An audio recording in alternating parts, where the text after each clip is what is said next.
Jalkapalloseura Mikkelin palloilijat viettää tänä vuonna 80-vuotisjuhlavuottaan.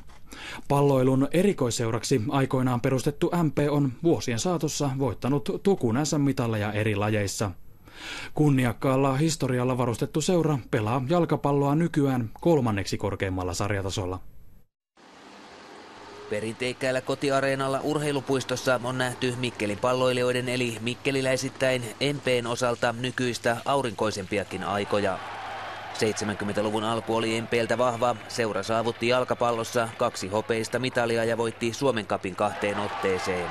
No se oli tietysti hienoa aikaa silloin 60-luvun loppupuolelta 70-luvun alkupuolella, jolloin MP niitä ensimmäisiä hyviä menestyksiä tuli. Jos muistelet tuota omaa pelaajauraa, niin nouseeko sieltä esiin jotain yksittäisiä erityisiä huippuhetkiä?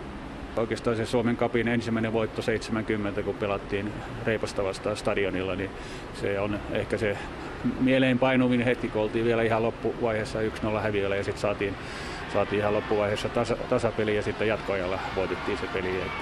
Toistaiseksi viimeiset menestyksen vuodet koittivat 90-luvun alussa, jolloin MP nousi jälleen 2 mitaleille. Tässä Juha Karvinen huudattaa 4500 Urskin yleisöä syksyllä 1991.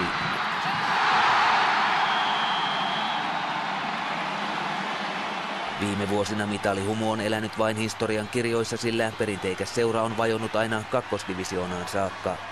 No nyt meillä alkaa olla seuran puolesta asiat aika hyvällä mallilla ja ensi vuonna olisi tavoitella tosissaan nousua.